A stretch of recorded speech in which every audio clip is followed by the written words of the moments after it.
I'll be reading from the fifth draft of the Parliament of Poets, set partly on the moon at the Sea of Tranquility where Apollo 11 landed.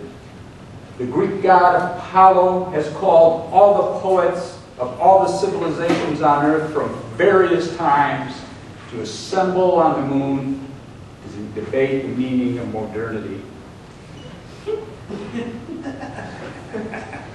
Jumping into Book 3, in the midst of things, flashback set on the moon, the persona recounts how he journeyed, like Dante, with the Roman poet Virgil, with his own guide, the poet, African-American poet Robert Hayden. I found myself sitting in my study, dozing over a book, Cervantes' Don Quixote, surrounded by volumes of world classics, the Japanese Manyoshu, the Indian Bhagavad Gita, Saigyo and Basho, Wu Chun's Journey to the West, Rumi's Love for Shamsuddin, Attar's for the Samor, epics of Africa, the poems of China, ancient and modern, the magic of Borges's Ficciones.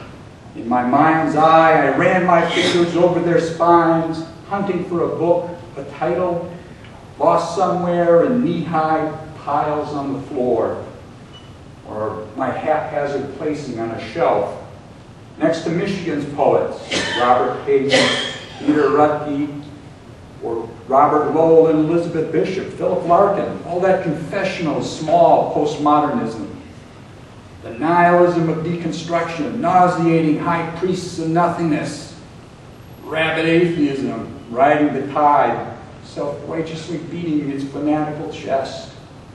And then Injun Joe, so called by white settlers in my little town of Rochester, appeared before me, the last Indian left, aged and feeble, long ago seen for the last time heading out of town up North Hill to where the Indians camped near water under oak trees.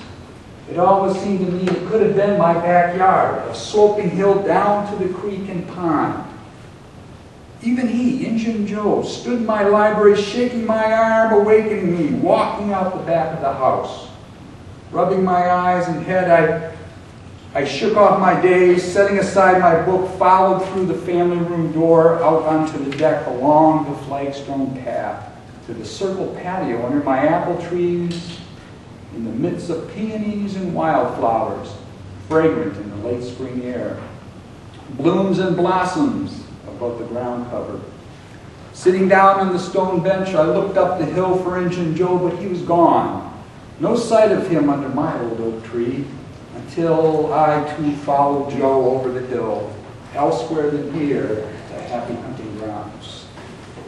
In my backyard, sitting on a stone bench, I saw and heard birds and beasts of every kind. Amazing creatures from Michigan, tigers and antelope, bison and mastodons. Ibexes roamed the hill to the pond, browsing along with moose and bears and deer on the lush green grass around its banks, as out of an ancient cave painting in Lascaux. They all belonged with me, I with them. Beauty everywhere, bees spreading pollen. I thought upon that path of the Navajos. Beauty before me, beauty behind me, beauty all around me. I'm on the pollen path. And rolled it over and over in my mind, scarce knowing what to think or whom to thank. Blessing beyond blessing surrounded me, and then birds began to light around me. A few at first, become a flock, robins and thrushes, chickadees and golden finches, downy-headed and red-bellied woodpeckers, doves and hawks, parrots, toucans, orioles, bluebirds and pelicans, seagulls and eagles, cranes of every type. Flamingos strutted about my backyard. Nightingales sang. Peacocks fanned their tails. Juncos hid under the bushes from falcons and osprey, still not willing to take any chances. The blue-throated nilkantha, a feather falling. Moonbirds, Kora Kakravaka, thirsty devotees of Krishna chasing Radha. More birds than I can name had ever seen or known to exist, rare and exotic, blended together in sumptuous symphony. And then I saw a glorious hoopoo alight upon a branch of the nearest apple tree among the white blossoms. All the birds grew silent, watching her as did I, wondering why and what would happen next. And so she spoke. We seek the Samor, and shall take you to her, a marvelous bird beyond the ken of man, beyond this world, this tinsel dome. A hush profound fell upon us all at the idea, there in my backyard, all trying to imagine her beauty. The hoopoo breaking the silence, saying, we shall aid in carrying you aloft. We birds of flight instruct you. Prepare for a journey most rare, a journey to the moon, what no man or poet has ever achieved. Fairy folk of every land shall come for you. Your guide shall be here too. Master, friend, father, mentor, peer, brother. Ordeal beyond this world, up to the starry sky. Often a journey begins before one realizes it. Just so now we sing our song for you, a new song, if you will, for every land and clime that you might raise if you prove true, accepting what's been laid on you, casting all else aside. You chose, now further the test abide. With that, the hoopoo rose into the air, while the birds rising with her, trailing behind in a great swooshing vortex of feathered wing, circling round my meadow hill, ascending higher with each pass, 9 times up and around me, nearly drawing me in as when a whirlpool off a rocky coast will suck in every boat and floating thing, drawing it deep down to the ocean floor, as off the coast of Japan's tragic shore. But this one made of air seemed formed to draw me aloft from earth to sky, tugged on me. I thought for sure it would pull me off the ground, but then subsided as they rounded the 9th gyre and blended back into the air, over the trees, disappearing as suddenly as they had come. I found myself alone in the meadow. The trees and grass and bushes swaying gently in the freshening breeze. My heart lifted to a different world. In my backyard, my glade of trees, whereunder I sat stunned, amazed.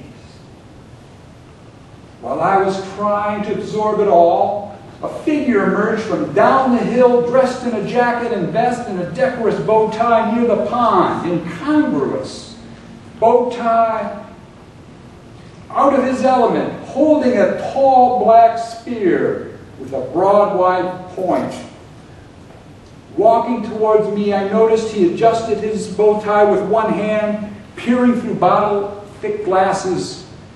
Egads, I exclaimed, Bob, is that you? Remembering the day by chance, walking across the campus diag, I had seen that figure in front of Angel Hall, recognizing me too as he smiled back. 2 poets. One now grown older, now both lessened by time. We laughed, looked at one another, shaking hands, embraced. Stepping back, I said, Bob, that spear is just so not you. and he, grabbing his jacket and fanning it as he would, I'll have you recall I was the young poet who aspired to fulfill Stephen Benet's prophecy of an American black poet with a spear chanting a song for his people. And I still honor that, though complex for some. Laughing together again, I shot back, they still don't get you, yet you're human. Forget that crowd, he scowled, adding, you, my friend, have done what you told me, taking my breath away. Gasping as I recall, oh yes, I remember. Oh yes, I remember. It consoled me for many years, even as your words. My God, you're going to have such a difficult time. have proven all too true with every passing year. What a fool I was to think all I had to do was serve Robert Frost 20 years.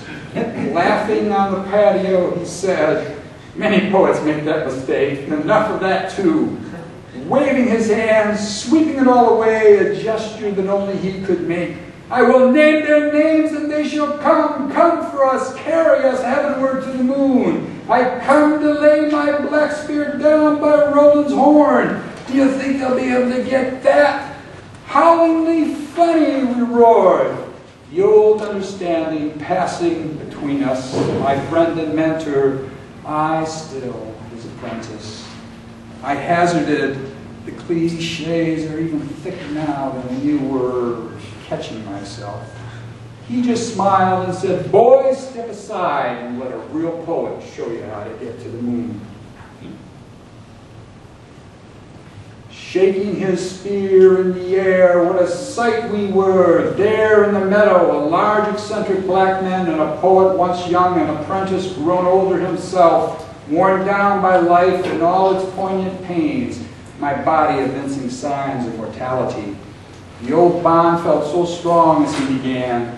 Scientists and engineers don't own the moon. I saw their flags and footprints, intricate rubbish left behind. We're rescuing it from them. We poets were there first. I call spirits. Both arms now flung forward, shaking in the air. I invoke your names and from every land and time. Ha! We poets are not the ones to worry about, but scientists, bereft of any guiding vision, technicians without souls, without a human heart. We poets reclaim what is rightfully ours, and so great spirits, he bellowed into the air, shaking his spear again with newfound fervor, such that I reeled back. I call you to come forth, you shall carry us homeward to the moon.